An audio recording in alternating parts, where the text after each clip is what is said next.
اللهم صل على سيدنا محمد وعلى ال سيدنا محمد وبارك وسلم. اللهم صل على سيدنا محمد وعلى ال سيدنا محمد الذي قرنت البركة بذاته ومحياه وتعطرت العوالم بطيب ذكره ورياه.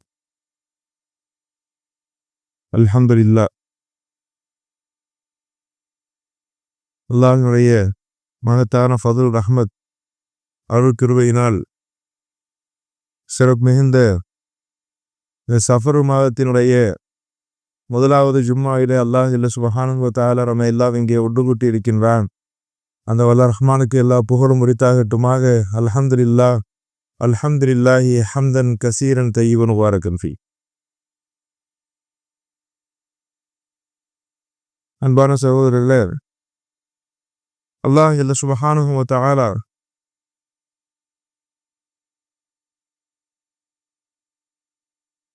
காலமாக அவன்தான் இருந்து கொண்டிருக்கின்றான். அனத்தஹிர், நான் தான் காலமாக இருக்கின்றேன் என்பதாக அல்லாஹ் ஜல்ல சுப்ஹானஹு தஆலா சொல்லியிருக்கின்றார். லா தசுப்புத்தஹிர், எனவே நீங்கள் காலத்தை திட்டாதீர்கள். கெட்ட காலம் நல்ல காலம் என்பதாகவெல்லாம் எதையும் சொல்லாதீர்கள். காலத்திற்கு அப்படியெல்லாம் ஒரு வேறுபாடு ஒன்றும் கிடையாது. அல்லாஹ்தான் நன்மை தீமைகளை வெளிப்படுத்தக்கூடியவனாக இருக்கின்றான். காலம் நல்லது கெட்டது என்பதாக சொன்னால் அவற்றுக்கு இறைத்தன்மை, அதற்கு இறைத்தன்மை இருப்பதை போன்ற ஒரு நிலை அந்த இடத்திலே வந்து விடுகின்றது. தானே சுயமாக மனிதர்களுடைய நிலைகளை தீர்மானிக்கக்கூடிய ஒரு சூழல் அதற்கு வந்து விடுகின்றது என்ற காரணத்தினால் பெருமானார் ஸல்லல்லாஹு அலைஹி வஸல்லம் அவர்கள் அத்தகைய ஒரு நிலைப்பாட்டை நமக்கு எடுத்துரைத்தார்கள். எனவே நாம் இபாதத் தடுக்கப்பட்ட அந்த நேரத்தை தவிர மற்ற எந்த நேரங்களையும் நாம் கெட்ட காலமாக பார்ப்பது கிடையாது. அப்படியும் வேறு ஏதாவது ஒரு பகுதியில் நாம் இபாதத்து நடக்கக்கூடிய ஒரு சூழ்நிலை தான் இருந்து கொண்டிருக்கும். ஃபஜ்ர் தொழுகைக்கு பின்னால் இஷ்ராக் வரையிலும், சூரியன் உச்சிக்கு செல்லும் வரையிலும், மேலே செல்லும் வரையிலும் நாம் ஒரு 20 நிமிடங்கள் தொழாமல் இருக்கின்றோம். அதே காலகட்டத்தில் வேற பகுதியில் என்ன செஞ்சுட்டு தான் இருக்கிறாங்க, தொழுதுகிட்டு தான் இருக்கிறாங்க. ஜவாலுடைய நேரம், மகரிபுக்கு முன்னால் சூரியன் மறையக்கூடிய நேரம், நாம் அந்த நேரத்திலே ஒரு 5 நிமிடங்கள் தொழாமல் இருந்தாலும் கூட வேறு ஏதாவது ஒரு பகுதியில் சூரியனுடைய இந்த சுழற்சியினுடைய அடிப்படையில் தொழுகை நடந்து கொண்டுதான் இருக்கின்றது. எனவே இபாதத்து நடைபெறாத அந்த சூழ்நிலை என்பது உலகிலே எங்கும் இல்லை. அதற்குரிய வாய்ப்பு இருக்கும் காலமெல்லாம் நாம் நல்ல ஒரு நேரத்தில் தான் இருந்து கொண்டிருக்கின்றோம். எனவே காலத்தின் அடிப்படையில் எதுவும் தீர்மானிக்கப்படுவதில்லை. இது ஏன் இங்கே நாம் சொல்ல வேண்டியிருக்கின்றதால், சஃபர் மாதம் பீடையான ஒரு மாதம், அதிலே நல்ல காரியங்கள் வைப்பது முஸ்லிம்களிடத்திலே நடைமுறையில் இல்லை என்பதை போன்ற ஒரு சூழ்நிலை முன்பு இருந்தது. இப்பொழுதெல்லாம் அப்படிப்பட்ட ஒரு சூழ்நிலைகள் இல்லை.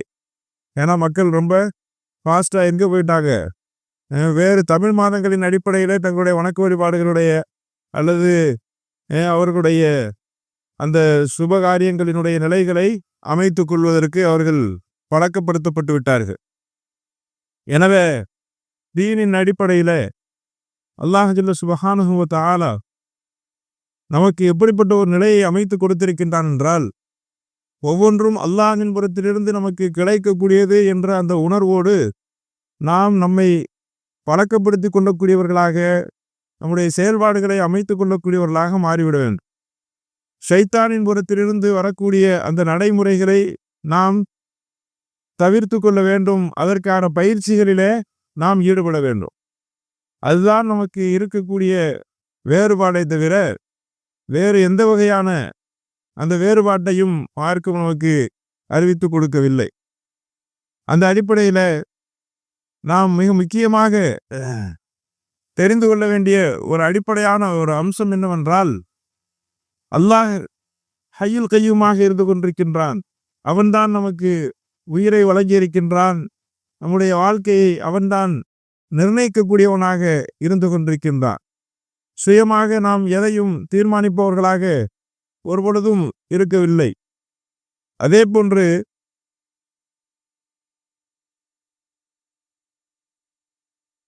அல்லாஹ் ஜல்ல சுப்ஹானஹு வ தஆலா நம்மிடத்திலே வெளிப்படக்கூடிய அத்தனை தன்மைகளுக்கும் அவன்தான் பொறுப்பாளனாக இருந்து கொண்டிருக்கின்றான். குறிப்பாக சொல்வதென்றால், நாம் நம்முடைய ஆற்றல்களின் முதன்மையான ஒரு ஆற்றலாக எதனைத்தான் நாம் பார்க்கின்றோம் என்றால், நாம் பேசக்கூடிய அந்த ஒரு பேச்சினுடைய தன்மைகளை நாம் அந்த இடத்துல நம்முடைய சூழ்நிலைகளிலே அது மிக முக்கியமான ஒன்றாக நாம் பார்க்கின்றோம். ஒருவன் பேச்சு ஒழுங்காக இருக்கும் என்றால் அதன் மூலமாக அவன் வெற்றியடைந்து விடுகின்றான். அவனுடைய சொற்கள் சீரில்லாமல் இருக்கும் என்றால் அப்பொழுது தோல்விக்கான ஒரு காரணம் அந்த இடத்துல ஏற்பட்டு விடுகின்றது. பழமொழி கூட சொல்வார்கள் அல்லவா, பல்லக்கு ஏறுவதும் பல்லால் தான், பல் உடைபடுவதும் பல்லால் தான். இப்படி பழமொழி சொல்லக்கூடிய ஒரு வழக்கம் இருந்து கொண்டிருக்கின்றது. எனவே நாம் சொற்களை அந்த இடத்திலே செம்மைப்படுத்திக் கொள்ள வேண்டும் என்பதில் நாம் கவனத்துடன் இருக்க வேண்டும் என்பதாக நாம் ஆசைப்படுகின்றோம். அதே போன்றுதான் ஒவ்வொரு நிலையிலும், பார்ப்பதாக இருந்தாலும் கேட்பதாக இருந்தாலும், நம்மிடத்திலே வெளிப்படக்கூடிய அந்த தன்மைகள் அத்தனையும் எப்பொழுது செம்மை வரும், எப்பொழுது நாம் அதை அந்த இடத்திலே சீர்படுத்தி கொள்ளக்கூடியவர்களாக இருப்போம் என்றால், அல்லாஹ்வின் புறத்திலிருந்து நாம் பெற்றிருக்கக்கூடிய அந்த பண்புகளை நாம் அவனிடத்திலிருந்து தான் பெற்றிருக்கின்றோம் என்ற உணர்வோடு பயன்படுத்தக்கூடியவர்களாக நாம் ஆகும் பொழுதுதான் அப்பொழுது அவற்றுக்கு சரியான ஒரு கவனம் கிடைக்கின்றது. நாம் பேசக்கூடிய ஒவ்வொரு சொல்லும் அது அல்லாஹ்வின் மூலம்தான் நம்மிடத்திலே அது வெளிப்படுத்தப்படுகின்றது. நாம் ஒரு கருவியாக இருந்து கொண்டிருக்கின்றோம். சிறு பிள்ளைகளாக இருக்கக்கூடிய சந்தர்ப்பத்தில் அப்பொழுது நமக்கு என்ன இருப்பது கிடையாது, பேச்சாற்றல் என்று ஒன்று இருப்பது கிடையாது. அர்த்தமே தெரியாம சின்ன குழந்தைங்க பேசிக்கிட்டே இருக்கும். வயது முதிர்ந்த காலத்துல பார்த்தா சில சமயங்கள்ல அவருக்கு நினைவாற்றல் குன்றி போச்சு, எதையாவது பல விஷயமா பேசிக்கிட்டே இருக்கிறாரு அப்படின்னு நினைவின் அடுக்கில நினைவு சேகரமாக எதுவெல்லாம் இருந்து கொண்டிருக்கின்றதோ அதில் இருந்து அவர் எதையாவது சொல்லி கொண்டிருப்பார். சில சமயம் கோபப்படுத்துவார், சில சமயத்தில் அழுவார். அவருடைய கண்ட்ரோல் பவர் அந்த இடத்துல என்ன செய்யுது, இல்லாமல் போய்விடுகின்றது. இப்படிப்பட்ட ஒரு நிலையில அல்லாஹ் சுப்ஹானஹு வ தஆலா நம்மை நிதானத்தோடு பேச வைக்கின்றான். நம்மை அறிவாற்றலுக்கும் நாவுக்கும் மத்தியில ஒரு விதமான இணைப்பை ஏற்படுத்தி சரியான முறையில பேச வைக்கின்றான். நாம் பேசும் மிருகமாகத்தான் இருந்து கொண்டிருக்கின்றோம். மனிதனுக்கு என்னதான் பேர் தான் அரபியில சொல்லுவாங்க, ஹயவான நாத்தித், இவன் பேசுற மிருகம். அதுதான் மனுஷனுக்கும் மற்ற மிருகங்களுக்கும் இடையில இருக்கக்கூடிய வேறுபாடு. மற்ற எந்த ஒரு இனத்திற்கும் அது எவ்வளவுதான் ஒரு வீரம் மிக்கதாக பிரம்மாண்டமானதாக யானையாக இருந்தாலும் குதிரையாக இருந்தாலும் அவை ஒவ்வொன்றுக்கும் இருக்கக்கூடிய தன்மைகள், ஹயவான் என்பது ஒன்றுதான், உயிரினம் என்பது எல்லாம் ஒன்றுதான். ஆனால் நாம் மட்டும்தான் மொழி வளம் மிக்கவர்களாக இருக்கின்றோம். மொழி வளத்தின் மூலமாக இலக்கியம் படைப்பவர்களாக இருக்கின்றோம். அருள்முறை வேதம் நமக்குத்தான் அருளப்பட்டிருக்கின்றது.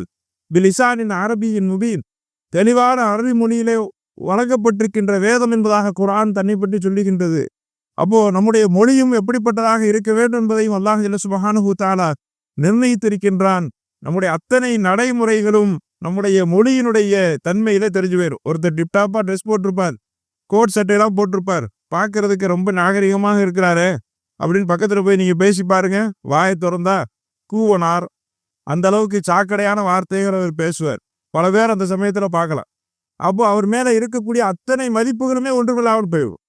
அதே ஒரு சாதாரணமான இயல்பான ஒரு நடைமுறையில உடைநடை பாவனைகளில இருக்கக்கூடிய அந்த ஒருவருடைய நிலை எப்படி இருக்கும் என்பதாக அவருடைய தீர்மானம் எப்படி அவரை பற்றி செய்யப்படும் என்றால், அவர் பேசக்கூடிய வார்த்தையை வைத்து, நளினமான சொற்களை வைத்து அவரிடத்தில் அது தீர்மானிக்கப்படுகின்றது. அன்பிற்குரியவர்களே, இதை நாம் ஏன் இங்கே உணர்த்த வேண்டிய ஒரு கட்டாயம் இருக்கின்றது என்றால், அல்லாஹ்வை கொண்டு நாம் வாழுகின்றோம் என்ற அந்த உணர்வு வெறுமனே சும்மா வந்து விடாது. அல்லாஹ்வை கொண்டு தான் வாழ்றேன், நான் என் இஷ்டத்துக்கு பேசுவேன், அல்லாஹ்வை கொண்டு தான் வாழ்றேன், நான் இஷ்டத்துக்கு என்னுடைய நடைமுறைகளை நான் மேற்கொள்வேன், செவி பார்வை எல்லாவற்றையும் என்னுடைய விருப்பத்திற்கு நான் வெளிப்படுத்துவேன் என்றால், அந்த ஆற்றல் வெளிப்படுத்தப்பட்டு கொண்டிருக்கின்ற அந்த நாட்களிலே நாம் அல்லாஹ்விற்கு நன்றி மறந்தவர்களாக நாம் மாறி விடுகின்றோம். அதைத்தான் அல்லாஹ் சுப்ஹானஹு வ தஆலா கணக்கில் எடுத்துக் கொள்கின்றான். நம்முடைய ஒவ்வொரு நடை உடை பாவனைகளும் கணக்கில் எடுக்கப்படுகின்றது. நம்முடைய தொழுகை, நோன்பு, ஜக்காத், ஹஜ் மட்டுமல்ல, நம்முடைய ஒவ்வொரு சொற்களும் கணக்கில் எடுக்கப்படுகின்றது. இல்லா ஹசாயித அல்சினத்தியும், பெருமானார் ஸல்லல்லாஹு அலைஹி வஸல்லம் அவர்கள் சொன்னார்கள், ஒரு மனிதன் நரகத்திலே தள்ளப்படுகின்றான் என்றால் அவனுடைய தீய செயல்களால் மட்டுமல்ல. பெருமானார் இப்படி கேள்வியா கேட்கிறாங்க, ஃபஹல் யகுப்பன் நாஸ், மக்கள் நரகத்திலே தள்ளப்படுவார்களா? இல்லா அலா ஹசாயித அல்சினத்தியும், அவர்களின் நாவுகளின் அறுவடையினாலேயே தவிர. அவர்கள் நாவு விதைத்த ஒன்றின் மூலம் எதனை அறுவடை செய்கின்றார்களோ அதனைத்தான் அந்த இடத்திலே அவர்கள் பெற்றுக் கொள்கின்றார்கள். நரகத்திலே அதன் மூலம்தான் அவர்கள் தள்ளப்படுகின்றார்கள். இப்படி பெருமானார் ஸல்லல்லாஹு அலைஹி வஸல்லம் அவர்கள் அந்த இடத்திலே சொல்லி காண்பிக்கின்றார்கள். குர்ஆனுடைய வசனம் இருக்கின்றது.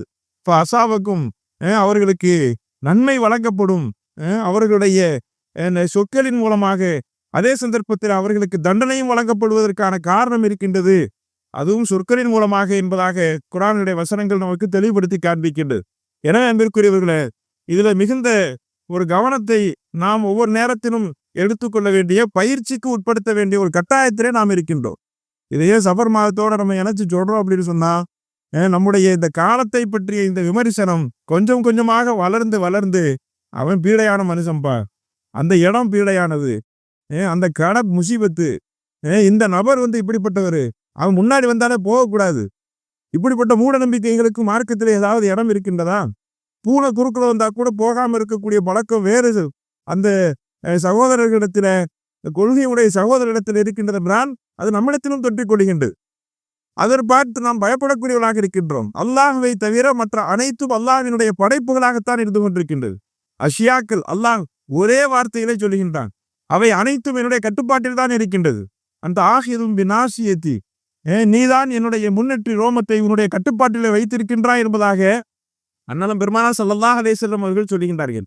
அப்படி என்றால் குறைந்தபட்சமாக நம்மிடத்தில் எடுத்துக்கொள்ள வேண்டிய ஒரு பயிற்சியாக எது அமைய வேண்டும் என்றால், நாம் மூச்சு காற்றை உள்ளே இழுக்கும் பொழுதும் வெளியே விடுவும் பொழுதும் அல்லாஹ்வை கொண்டுதான் நாம் அந்த பயிற்சியை நாம் விடுகின்றோம் என்ற அந்த உணர்வு நம்மிடத்திலே வந்துவிட வேண்டும். அதற்கு அது நம்முடைய சுயநிலையிலே நம்மிடத்தில் ஏற்படக்கூடிய ஒன்று என்றால், நாம் பேசக்கூடிய பேச்சு என்பது அது அல்லாஹ்வை கொண்டுதான் பேசுகின்றோம் என்ற அந்த உணர்வு. ரப்பு தான் இந்த நாவை வெளிப்படுத்துகிறான். ஏன்னா ஒரு சின்ன ஒரு நெருடல் மூளையில ஏற்பட்டுச்சுன்னா வாய் வராது. அது எப்போ எந்த நிமிடத்துல ஏற்படும் என்பது அல்லாஹ்வுக்கு மட்டும்தான் தெரியும். ஒரு ஸ்ட்ரோக் வந்துச்சுன்னு வச்சுங்க, முதல்ல எது போயிடுது? பேச்சாற்றல் போயிடுது, பேச முடியலங்க. நல்லா பேசிக்கிட்டே இருந்தார், திடீர்னு போயிடுச்சு. இப்போ எதன் மூலமாக இது ஏற்படுகின்றது? இயற்கையாகவே இது ஏற்பட்டு விட்டதா, அல்லது நோய் தான் அதற்கு காரணமா? நோயும் அல்லாஹ்வினுடைய படைப்பாகத்தான் இருக்கின்றது. அப்பொழுது நாம் ஒரு ஆற்றல் வெளிப்படுத்தப்படக்கூடிய நேரத்தில் அதில் மிகுந்த கவனத்தை உண்டாக்க வேண்டும். பெருமானார் ஸல்லல்லாஹு அலைஹி வஸல்லம் அவர்கள் ஒரு நாகரீகமான ஒரு சமுதாயத்தை தோற்றுவித்தார்கள். அல்லாஹ்வை கொண்டுதான் வாழுகின்றோம் என்ற உணர்வை அதற்கு அடிப்படையாக மாற்றினார்கள். அப்பொழுது திட்டக்கூடிய சபிக்கக்கூடிய வார்த்தைகளை எல்லாம் ஒவ்வொன்றாக சஹாபாக்களுக்கு சொல்லிக் கொடுத்தார்கள். சித்திகீன லஆனின், யாரை பார்த்து சொல்றாங்க? அபூபக்கர் நாயகத்தை பத்தி சொல்றாங்க. ஒரு சந்தர்ப்பத்தில் அபூபக்கர் ரலியல்லாஹு தெருவில் யாரையோ சத்தமிட்டு சித்திக் கொண்டிருந்தார்கள். ஒரு சபிக்கக்கூடிய வார்த்தைகளுடைய வார்த்தையில் வந்துருச்சு. ஒரு சித்திகனா இருக்கிறாங்க, அல்லாஹ் ரசூலை உண்மைப்படுத்தக்கூடியவராக இருக்கிறாங்க, ஆனா சபிக்கிறார் இவரு. அவர் எப்படி சபிக்க முடியும்? அல்லாஹ் ரசூலை உண்மைப்படுத்தக்கூடிய ஒருவர் வெறுமனே அல்லாஹ் ரசூல் இருக்கிறான்றது உண்மைப்படுத்துவது அல்ல. அல்லாஹ் ரசூலை கொண்டுதான் நான் இருக்கின்றேன் என்பதை நான் அந்த இடத்துல உண்மைப்படுத்த வேண்டும். அல்லாஹ் ரசூலை கொண்டுதான் என்னுடைய நாவினுடைய அத்தனை அந்த சொற்களும் வெளிப்படுத்தப்படுகின்றது. என்ன சொல்லை வெளிப்படுத்த வேண்டும் என்பதை அல்லாஹ் ரசூலும் தான் தீர்மானிக்கின்றார்கள். நாம் அவர்களுக்கு கட்டுப்பட்டவர்கள், அல்லாஹ்வுக்கு கட்டுப்பட்டவர்கள். இந்த உலகத்தின் அதிகாரத்தை பெருமானார் ஸல்லல்லாஹு அலைஹி வஸல்லம் அவரிடத்தில் அல்லாஹ் ஒப்படைத்திருக்கின்றான். எனவே நாம் அவர்களுக்கு கட்டுப்பட்டவர்கள். எனவே அன்பிற்குரியவர்களே, இதுல மிகுந்த ஒரு கவனத்தை நாம் வைத்திருக்க வேண்டும். பெருமானார் ஸல்லல்லாஹு அலைஹி வஸல்லம் படிப்படியாக இதை பற்றி நமக்கு சொல்லியிருக்கிறாங்க. உங்க பிள்ளைகளை திட்டாதீங்க, அது துஆவாக மாறி போயிடும். உங்க பிள்ளைகளுக்கு நல்ல பேரை வைங்க. உங்க வார்த்தையிலிருந்து அது வெளிவரக்கூடிய சந்தர்ப்பத்தில் அது அத்தனையும் அந்த இடத்துல பிரதிபலிக்கக்கூடியதாக மாறிவிடும். ஒரு வந்தார், உங்க பேர் என்னன்னு கேட்டாங்க. ஹர்ப், போர் என்பதாக சொன்னார். தி வார், பெருமையா பேர் வச்சுக்கிட்டார். நம்மால் பேர் வைக்கிறான் இல்லையா, பேஷன்னு பேர் வைப்பாங்க. ஏதாவது ஒரு அர்த்தம் இல்லாத ஒரு பேரா இருக்கும். கடைசியில எப்போ பார்த்தாலும் பேஷனோட இருக்க முடியும். அவர் புரட்சி செஞ்சுக்கிட்டே இருப்பாரா, அல்லது லட்சியத்தோட அவர் வாழ்ந்துக்கிட்டே இருப்பாரா? பெருமானார் ஸல்லல்லாஹு அலைஹி வஸல்லம் அவர்களை அழைத்து சொன்னார்கள், போர் போர் என்பதாக சொன்னால் உன் வாழ்க்கையே போராட்டமாக தான் போகும். உன் பேர் இனிமேல் சுஹைல், ரொம்ப மென்மையானவன் என்பது உன்னுடைய பேர், போ என்பதாக சொன்னார். அதற்கு பிறகு அவருடைய தோற்றமே மாறி போய்விட்டது. அழைக்கப்படக்கூடிய ஒவ்வொரு சொல்லும் அந்த இடத்துல பிரதிபலிக்கின்றது. என்னுடைய பிள்ளையை நாசா போனோனே என்பதாக அழைத்தால் பிள்ளையை அப்படித்தான் அப்படி வளர்க்கப்படக்கூடிய ஒரு சூழ்நிலை ஏற்பட்டுவிடும். வானவர்கள் ஆமீன் சொல்லக்கூடியவர்களாக இருக்கின்றார்கள். நம்முடைய ஒவ்வொரு வார்த்தைக்கும் ஆமீன் சொல்லுகின்றார்கள். எங்கே என்னுடைய வியாபார தளத்திற்கு சென்றால் வியாபாரம் நடக்காது என்பதாக சொல்லி வீட்டிலே பேசிக் கொண்டிருந்தால் நம்ம மனசுல நினைக்கிறது என்பது வேறு, அதுவே அந்த இடத்திலே தடை செய்யப்படக்கூடிய ஒன்று. வல்லாஹு அலீமு பிதாத்தி சுதூர், உள்ளங்களிலே இருப்பதையும் அல்லாஹ் அறிபவனாகத்தான் இருந்து கொண்டிருக்கின்றான். நெகட்டிவான ஒரு சிந்தனை வரும்பொழுதே அதை நாம் தடுத்து நிறுத்த வேண்டும். அல்லாஹ்வை கொண்டு நல்லதுதான் நடக்கும் என்பதாக தஃபாவுல் என்பதாக அரபில சொல்லுவாங்க. நல்லதுதான் நடக்கும், நல்லதுதான் நடக்கும் நினைச்சுக்கிட்டே இருக்க, நல்லதே தான் நடக்கும். அல்லாஹ் அப்படிப்பட்ட ரப்பாக நிஅமர் ரப்பு, நல்ல இறைவனாக இருந்து கொண்டிருக்கின்றான். அவன் அவருக்கு கொடுமை செஞ்சு பார்க்க வேண்டும் என்பது அவருடைய நிலைப்பாடு அல்ல. அவனுடைய அந்த எண்ணம் கிடையாது. நம்மை சோதனைப்படுத்தி நம்மை சிரமத்திற்கு ஆட்படுத்தி பார்ப்பதில் அவனுக்கு எந்த விதமான லாபமும் கிடையாது. நாம் சந்தோஷப்பட்டால் நம்மை பார்த்து சந்தோஷப்படக்கூடிய ரப்பாக அவன் எடுத்துக் கொண்டிருக்கின்றான். அவன் நம்முடைய கஷ்டத்தை அவனும் சகித்துக் கொள்வது கிடையாது அன்பிற்குரியவர்களே. எனவே நம்முடைய சூழ்நிலைகளை ஒரு மழை பெய்யுது அப்படின்னு சொன்னா மழை பெய்யுது அப்படின்னு சொன்னா அந்த நேரத்துல அந்த மழையை வரவேற்கக்கூடிய தகுதியப்பட்டவர்களால் நாம் மாறிடும். நம்ம சாக்கடையா இருந்தா மழை தண்ணி அங்க விழுந்துச்சுனாலும் என்னதான் மாறி போயிடும். அது மழை தண்ணி சேர்த்து சாக்கடையா மாறி போயிடும். அப்படிப்பட்ட ஒரு நிலை அந்த இடத்திலே நம்மை நாம் பாத்திரம் சரியாக இருக்கும் என்றால் அல்லாஹ்வினுடைய அருக்குடைகள் அந்த இடத்திலே பொழியக்கூடிய ஒன்றாகத்தான் இருக்கின்றது. பெருமானார் ஸல்லல்லாஹு அலைஹி வஸல்லம் அவர்கள் அத்தகைய பயிற்சிகளை நமக்கு அவர்கள் மேற்கொள்ள சொல்லி இருக்கின்றார்கள். எனவே காலத்தின் அடிப்படையிலே நாம் ஒவ்வொன்றையும் தீர்மானிப்பதற்கு பகரமாக நமது சொற்களின் அடிப்படையிலே சிந்தனையின் அடிப்படையிலே நம்மை சுற்றி இருக்கக்கூடிய சூழல்களை மாற்றி அமைப்பதற்கான ஒரு பயிற்சியை நாம் மேற்கொள்ள வேண்டும். ஒவ்வொன்றையும் அது அபூபக்கர் நாயகம் அப்படி சொன்னதுக்கு பின்னாடி லஆனின் பெருமானார் ஸல்லல்லாஹு அலைஹி வஸல்லம் சொல்லிட்டாங்களே, இவர் சபிக்கிறாரு அப்படின்னு சொல்லிட்ட பின்னாடி கூழாங்கல்ல எடுத்து வாயில போட்டுக்கிட்டாங்க. கூழாங்கல்ல எடுத்து எப்பொழுதும் வாயிலே போட்டுக் கொண்டிருப்பார்கள். என்ன காரணத்திற்காக? ஏதாவது நம்மையும் தவறி வார்த்தை வெளியே வந்துவிடக்கூடாது என்பதற்காக. பெருமானார் ஸல்லல்லாஹு அலைஹி வஸல்லம் அவர்களுடைய சபையில லா தர்ஃபஉ அஸ்வாத்தக்கும் ஃபௌக சௌத்தின் நபி, லா தர்ஃபஉ அஸ்வாத்தக்கும் ஃபௌக சௌத்தின் நபி அப்படி அல்லாஹ் குர்ஆன்ல ஆயத்தை இறக்கிட்டான். பெருமானாருக்கு முன்னால் நீங்கள் சப்தமிட்டு பேசாதீர்கள், சப்தமிட்டு பேசாதீர்கள். இப்படி ஒரு வார்த்தை வந்த உடனேயே பெருமானார் ஸல்லல்லாஹு அலைஹி வஸல்லம் அவர்கள் அந்த இடத்துல அது அல்லாஹ் மிக கடுமையான ஒரு தண்டனையும் அந்த இடத்துல அல்லாஹ் அந்த இடத்துல இறக்கி வைத்து உங்களுடைய எல்லா விதமான அமல்களும் அந்த இடத்துல அழித்து போய்விடும். எல்லா விதமான அமல்களும் எப்பத்தான் அழியும்? ஒருத்தர் ஒரு மார்க்கத்தையே விட்டு அவர் முர்த்தத்தாக மாறி போய்விட்டால், இஸ்லாத்தையே விட்டு வெளியேறிட்டா தான் அவருடைய அமல் பூரா அழியும். அப்படிப்பட்ட ஒரு தண்டனையை எதற்கு பெருமானார் ஸல்லல்லாஹு அலைஹி வஸல்லம் அவர்களுக்கு அல்லாஹ் அந்த இடத்திலே குறிப்பிடுகின்றார்? உங்களுக்கு முன்னால் சப்தமிட்டு பேசினால் அந்த தண்டனை வந்துடும். அப்படி அந்த இடத்துல அல்லாஹ் ஜல்ல சுப்ஹானஹு வ தஆலா சொன்ன மாத்திரத்தில் சஹாபாக்கள் பெருமானாருக்கு முன்னால் பேசுவதற்கு 5 வீடுகளிலே இருக்க தொடங்கி விட்டார்கள். எதுக்கு பெருமானாருக்கு முன்னாடி போய் கண்ணியமற்ற வார்த்தைகளை பேசி அவர்களுக்கு முன்னால் குரலை உயர்த்தி நம்முடைய அமல்லாம் அழிஞ்சு போயிடும், நம்ம அமல் செய்யறதே ரொம்ப கம்மி, நம்ம அமல்லாம் அழிஞ்சு போயிருமே, இப்படி பயந்து கொண்டிருந்தார்கள். அன்பிற்குரியவர்களை, இது பெருமானாருக்கு மட்டுமல்ல, ஒரு சமூகம் நாகரிகமான சமுதாயமாக அந்த இடத்திலே உருவாகின்றது என்றால் அது எந்த அளவிற்கு உன்னதமான ஒரு பண்பாடுகளை கொண்டதாக இருக்கும். கூச்சலும் சத்தமும் அந்த இடத்திலே இல்லாமல் இருக்கக்கூடிய ஒரு நிலை அந்த இடத்தில் ஏற்பட்டும். நம்முடைய வீடுகளில் பாருங்க, கத்தம் அவ்வளவு கத்தம், அத்தா அம்மா அவ்வளவு கத்துவாங்க, அதுக்கு மேல புள்ள கத்துவான், அல்லது ஓரத்துல போய் பயந்து போய் உட்காந்துருவான். நீங்க 2 பேரும் பேச ஆரம்பிச்சீங்கன்னா வீட்டுல சண்டை நாறுது. உங்களுக்கு முன்னால என்னத்தை போட்டு பேசுறது?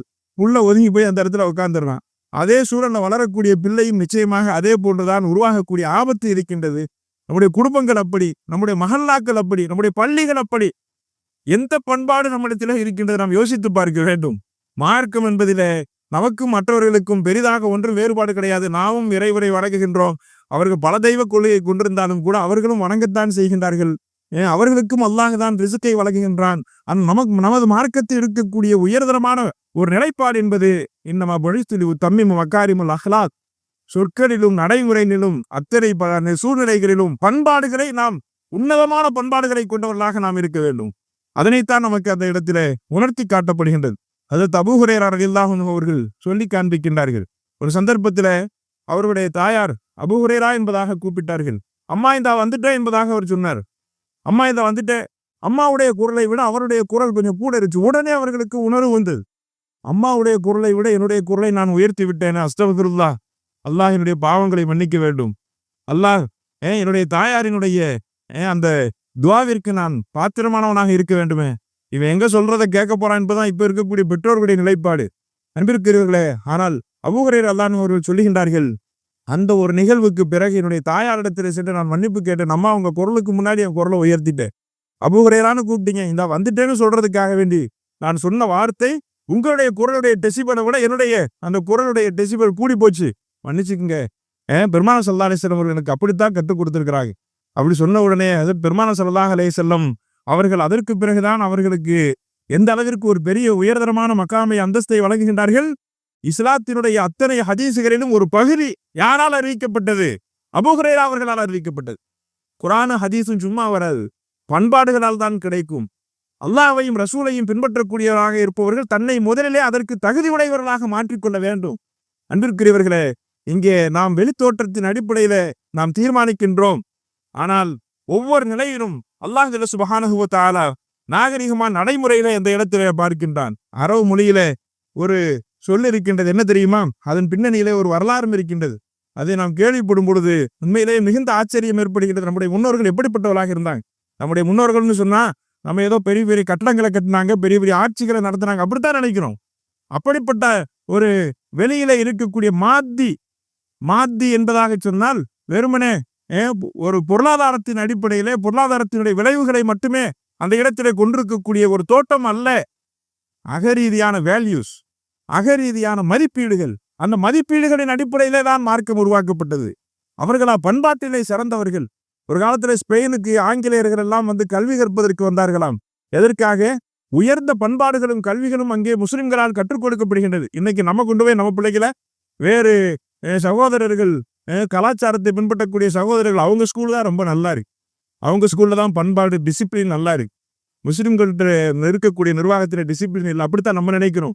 அல்லாஹ் அத்தகைய சூழ்நிலைகளை வெறுமனே தொழுகை இபாதத் போன்ற அந்த ருசூம் சடங்கு சம்பிரதாயங்களை போன்று இருக்கக்கூடிய நிலைப்பாட்டிலே நம்மை அல்லாஹ் அமைத்து விட்டான். அல்லாஹ் நம்மை பாதுகாக்க வேண்டும். தொழுகையும் இபாதத்துகளும் நம்மை உயர்ந்த பண்பாடுகளின் பக்கம் கொண்டு செலுத்தக்கூடிய இறை உணர்வை நம்மிடத்திலே உண்டாக்கக்கூடியதாக இல்லை என்றால் இப்படிப்பட்ட நிலைதான் ஏற்படும். அல்லாஹ் நம்மை காக்க வேண்டும். பெருமானார் ஸல்லல்லாஹு அலைஹி வஸல்லம் இதே தொழுகையைத்தான் தொழுதார்கள். அதன் மூலம்தான் அந்த சஹாபாக்களிடத்திலே உன்னதமான பண்பாடுகளை உருவாக்கினார்கள், இறை உணர்வை அந்த இடத்திலே ஏற்படுத்தினார்கள். நம்ம பார்க்கிறோம் அந்த வரலாற்று நிகழ்ச்சியில அவங்க சொல்லப்படுது, இல்லம் தக்குன் அஹ்மத் குன் அபல் ஹைசம் அப்படின்னு ஒரு பழமொழி. என்ன அர்த்தம்? உன்னால அஹ்மது பின் ஹம்பல் ரஹ்மத்துல்லாஹி அலைஹி மாதிரி இருக்க முடியும். அஹ்மது பின் ஹம்பல் ரஹ்மத்துல்லாஹி யாரு? 4 மதுஹபுகளினுடைய அந்த சட்டதிட்டங்களை வகுத்தவர்களில் ஒருவர். அஹ்மத் என்ற பெயரிலே மிகப்பெரிய ஹதீஸ் கிரந்தமே அவர்களுக்கு இருக்கின்றது. உள்ள ஹதீஸ் கிரந்தத்திலே பெரியது அதுதான். முஸ்னத் அஹ்மத் என்பதாக சொல்லக்கூடிய பெரும் கிரந்தம் அது. அப்படிப்பட்ட ஒரு அஹ்மதாக உன்னால் இருக்க முடியவில்லை என்றால் அபுல் ஹைசமாகவாவது இரு. அபுல் ஹைசம் யார்? அங்கே அதுதான் இங்கே வரலாற்றில் சுட்டி காண்பிக்கப்படுகின்றது. ஹஜ்ரத் அஹ்மது பின் ஹம்பல் ரஹ்மத்துல்லாஹி அலைஹி அவர்கள் எப்படி சொல்லக்கூடியவர்களாக இருந்தால் என்றால் அந்த நபரை பற்றி எப்பொழுதும் இப்படி துவா செய்வாங்க, அல்லாஹு மகுஃபின் அபுல் ஹைசம், யா அல்லாஹ் இந்த அபுல் ஹைசம் நீ மன்னிப்பாயாக. அல்லாஹு மர்ஹம் அபுல் ஹைசம், இந்த அபுல் ஹைசமுக்கு நீ கருணை காண்பிப்பாயாக. அப்போ எல்லாரும் கேட்டாங்க, வமன் அபுல் ஹைசம், சிறிய தந்தையே அபுல் ஹைசம் எப்போ பார்த்தாலும் துவா செய்றீங்களே, அவரை நீங்க அவரை பத்தி நீங்க என்ன அனுபவத்தை நீங்கள் பெற்றிருக்கின்றீர்கள்? இப்படி எல்லாம் கேட்ட பொழுது ஹஜரத் அஹ்மது பின் ஹம்பல் ரஹ்மத்துல்லாஹி அலைஹி அவர்கள் சொன்னாங்க, அவர் ஒரு கிராமப்புறத்து முரட்டு தன்மை கொண்ட ஒரு மனிதராகத்தான் அவர் இருந்தார். அவருடைய முகத்தை கூட நான் பார்க்கல, அவர் பேர் மட்டும்தான் எனக்கு தெரியும்.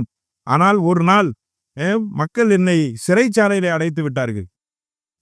அப்பவுமே அரசாங்கத்துக்கு எதிராக, அரசாங்கம் முஸ்லீமா இருந்தாலும் முஸ்லீம் அல்லாஹ் இருந்தாலும் ஒரே நிலைப்பாடு தான். அவனுக்கு இருக்கிற அரசியலமைப்பு சட்டத்திற்கு மாற்றமாக நடந்தால் தூக்கி உள்ள வச்சிருவான். சஹாபாக்களையே கொன்றொழித்த வரலாறு நமக்கு முன்னால் இருக்கின்றது. ஹுசைன் அலைஹிஸ்ஸலாம் அவர்களையே கொன்றொழித்த வரலாறு நமக்கு முன்னால் இருக்கின்றது.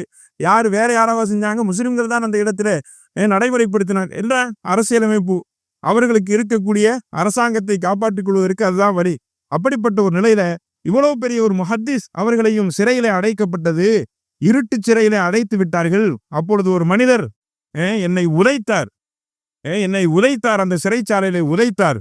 கேட்டார், அந்த அஹ்மது பின் ஹம்பல், நீதான் அஹ்மது பின் ஹம்பலா என்பதாக கேட்டார். ஆமா என்பதாக சொன்ன, என்னை பத்தி தெரியுமா? அந்த இருட்டு சிறையில உதைத்தார் என்றால் அடிதடியாக அல்ல, அவருக்கு பக்கத்துல படுத்திருக்கிறவங்களை லேசா அவரை உசுப்பேட்டுவதற்காக அந்த வார்த்தையை சொல்கின்றார். ஒரு முரட்டு சுபாவம் உடையவர். அப்படிப்பட்ட நிலையில் என்னை பற்றி தெரியுமா? தெரியாது. அப்ப அவர் தான் சொன்னாரு, நான் ஒரு திருடன், என் பேர் அபுல் ஹைசம், அது மட்டுமல்ல நான் ஒரு குடிகாரனாக இருக்கின்றேன், வழிப்பறி கொள்ளையனாகவும் இருக்கின்றேன். இப்ப இருக்கக்கூடிய ஆட்சியாளர்களுடைய அந்த சட்டத்திட்டத்தினுடைய புத்தகத்தில என்னை பற்றி எப்படி எழுதப்பட்டிருக்கின்றது என்றால், எனக்கு இடைவிட்டு என்ன செய்யப்பட வேண்டும்? கிட்டத்தட்ட அஷரத்து அல்ஃபி ஜல்தத்தன் 10,000 கசையடிகள் கொடுக்கப்படும். ஒரே நேரத்தில் கொடுத்தா தான் 100 கசையடியில போய் சேர்ந்துருவாரு. 10,000 கசையடிகள் கொடுக்கப்பட வேண்டும் என்பதாக எனக்கு தீர்ப்பு வழங்கப்பட்டிருக்கின்றது. இது அத்தனையும் நான் எதற்காக சுமந்து கொண்டிருக்கின்றேன் தெரியுமா? ஹாதாஃபி சபீலி ஷைத்தான், ஷைத்தானின் பாதையிலே நான் செயல்பட்டதற்காக எனக்கு இதையெல்லாம் வழங்கப்பட்டிருக்கின்றது. நீங்க அஹ்மது பின் ஹம்பல்னு சொல்றீங்க, ஃபஸ்பீர், நீங்கள் பொறுமையோடு இருங்கள். அன்தபி சபீலில்லாஹி அஹ்மத், நீங்க இந்த உதய வாங்குறீங்க, இந்த இருட்டு சிறையில தள்ளப்பட்டிருக்கிறீர்கள். நீங்கள் எதற்காக தள்ளப்பட்டிருக்கிறீர்கள்? அல்லாஹ்வின் பாதையில தள்ளப்பட்டிருக்கிறீர்கள். நம்மை தீர்மானிப்பது யாராகத்தான் இருக்க வேண்டும்? அல்லாஹ்வாகத்தான் இருக்க வேண்டும். நன்மையும் தீமையும் அவன் புறத்திலிருந்து ஹஜ்ரத் யூசுப் அலைஹிஸ்ஸலாம் அவர்களுக்கும் சிறை தண்டனை கிடைத்தது. அஹ்மது பின் ஹம்பல் ரஹ்மத்துல்லாஹி அலைஹி அவர்களுக்கும் சிறை தண்டனை கிடைத்தது.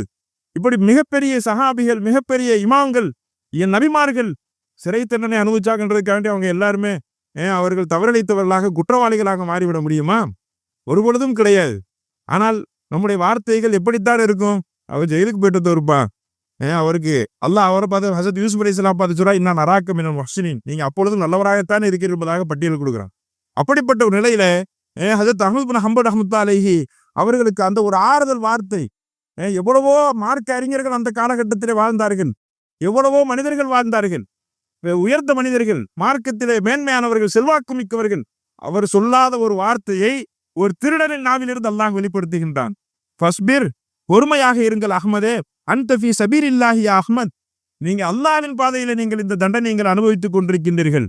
அன்பிற்குரியவர்களே, அப்படி ஹஜ்ரத் அபுல் ஹைசம் அவர்களை அதற்கு பிறகு அவங்க பெரிய இறை நேசத்துவம் மிக்கவர்களாக மாறிவிட்டார் என்பதாக வரலாறு நமக்கு சொல்லி காண்பிக்கின்றது. அந்த அடிப்படையில் தான் சொல்றாங்க, நீங்க ரொம்ப நல்லவரா வார்த்தையில ஞானியாக இருப்பதை விட அஹ்மது பின் ஹம்பல் மாதிரி இருக்கிறதெல்லாம் இருக்கட்டும், நீங்க அபுல் ஹைசமாவது இருக்க, நீங்க பாவச்செயலில் ஈடுபடுறவர் தான், 4 பேருக்கு என்ன சொல்லக்கூடியவராகவாவது இருங்கள், ஆறுதல் சொல்லக்கூடியவராக இருங்கள், 4 பேருக்கு அவர்களுடைய வாழ்க்கையுடைய முன்னேற்றத்திற்கான ஓரிரு சொற்களை நீங்கள் உதிர்ப்பவராக இருங்கள்.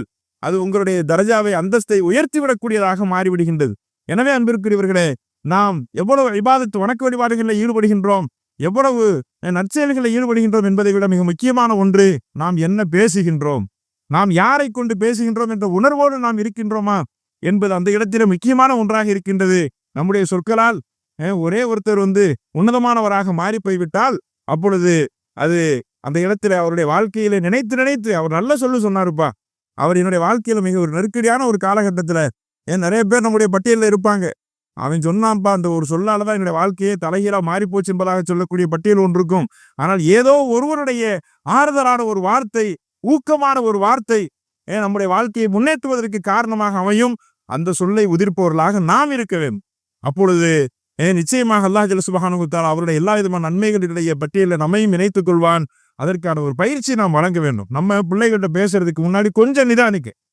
அல் அஜலத்து மின ஷைத்தான், பெருமானார் ஸல்லல்லாஹு அலைஹி வஸல்லம் சொன்னாங்க, அல் அனாத்து மினல்லாஹ், நிதானம் என்பது அல்லாஹ்வின் புறத்திலிருந்தான் தோன்றும். எப்போ நிதானம் தோன்றும்? நிதானமான வார்த்தையை உடனே நம்ம உச்சரிக்கின்றோமே, உடனே அவசரப்பட்டு ஏதாவது செய்கின்றோமே, என்ன காரணம்? அது அத்தனையும் ஷைத்தான் புறத்திலிருந்து தூண்டப்பட்டு கொண்டே இருக்கின்றது. அல்லாஹ்வை சார்ந்தவர்களாக நாம் இருந்தால் அப்பொழுது அல்லாஹ்வை சார்ந்தவங்கன்னா என்ன, ஒவ்வொரு நிலையிலும் ரப்பை கூட நாம் வாழ்கின்றோம் என்ற உணர்வை கொண்டவர்களாக நாம் இருப்போம் என்றால் அப்பொழுது அல்லாஹ் ஒவ்வொரு வார்த்தையும் உதிர்க்கக்கூடிய அந்த சூழ்நிலைகளிலே ஒரு நிதானத்தை உண்டாக்குவான். கொஞ்சம் ஒரு பதில் சொல்றதுக்கு முன்னாடி கொஞ்சம் ஒரு நிமிடம் அல்லாஹ்வை கொண்டுதான் நான் இருக்கிறேன் அப்படின்னு சொல்லி ஒரே ஒரு நொடி நாம் நிதானிச்சு சொன்னா நிச்சயமாக அதுவே திக்ராக மாறிவிடும், அதுவே நன்மையாக மாறி போய்விடும். வல்ல ரஹ்மான் அனைவருக்கும் தௌஃபீக் செய்வானாக. அத்தகைய சூழல் மாற்றங்களின் மூலமாக, நம்முடைய சொற்களின் மாற்றங்களின் மூலமாக அல்லாஹ் அவனுடைய உணர்வை பெற்ற நல்லடியார்களாக அல்லாஹ் நம் அனைவரையும் ஆக்கி அருள்புரிவானாக. நம்முடைய எல்லா விதமான பிரச்சனைகளிலிருந்தும் அல்லாஹ் நம்மை விடுவித்து அருள்புரிவானாக. வ ஆகிர் தஅவானா அல்ஹம்துலில்லாஹி ரப்பில் ஆலமீன். அஸ்ஸலாமு அலைக்கும்.